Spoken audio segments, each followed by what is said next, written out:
Hello friend, welcome to my channel food lovers. જો તમને મારા વિડીયો પસંદ આવતા હોય તો તમે મને ફેસબુક અને ઇન્સ્ટાગ્રામમાં પણ ફોલો કરી શકો છો.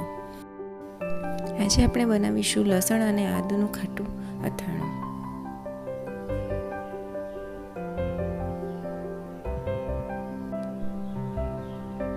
તો ચાલો કરીએ. આ એના ઇન્ગ્રેડિયન્ટ્સ છે. સૌપ્રથમ મેં અહીંયા આદુ ને ઝીણી ચિપ્સ કરીને લીધું છે.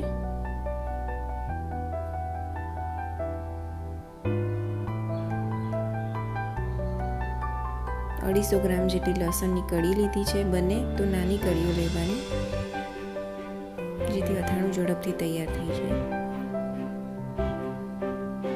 હવે પહેલાં આપણે એક બાઉલ લઈશું. બાઉલમાં આદુ અને લસણ એડ કરીશું.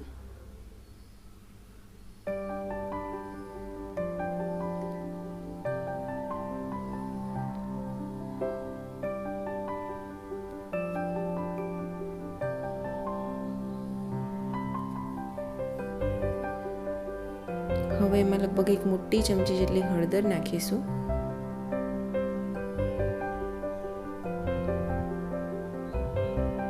અને એક મોટી ચમચી જેટલું મીઠું નાખીશું. હવે આને પ્રોપર મિક્સ કરીશું.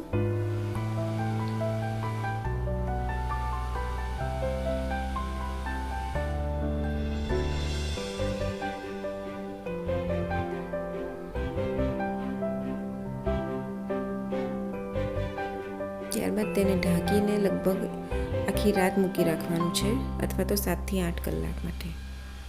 એટલે હળદર અને મીઠું બરાબર લસણ અને આદુમાં ચડી જાય. 8-9 કલાક પછી હવે આપણે એનો મસાલો કરીશું.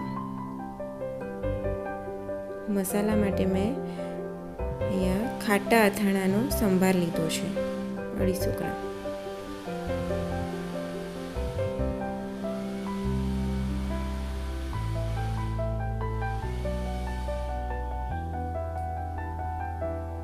પછી એક મોટી રાજાપુરી કેરી છીણીને લીધી છે. કેરી બને તો ખાટી હોય એવી જ લેવાની, જેથી અથાણું આખું વર્ષ સારું રહે.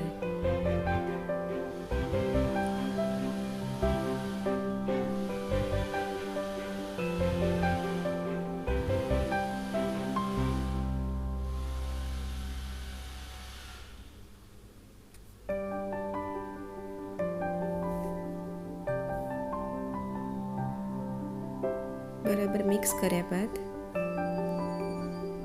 400 ગ્રામ જેટલું તેલ લીધું છે. એને મેં પહેલાં ગરમ કરી લીધું છે અને પછી ઠંડુ કર્યું છે. ઠંડુ થયા પછી એડ કરવાનું છે.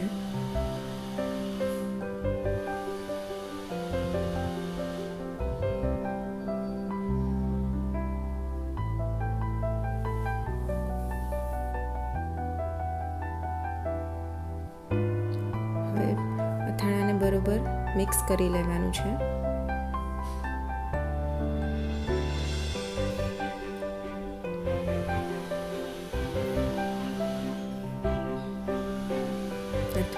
આપણું અથાણું લગભગ તૈયાર છે, પરંતુ લસણ અને આદુ કાચા લીધા છે એટલે તેને આપણે 1-2 દિવસ સુધી અથાવા દેવું પડશે. એટલે 1-2 દિવસ બાઉલમાં જ રહેવા દેવાનું. ત્યારબાદ બોટલમાં ભરીને તમે ફ્રીઝમાં કે બહાર આખા વર્ષ સુધી સ્ટોર કરી શકો છો.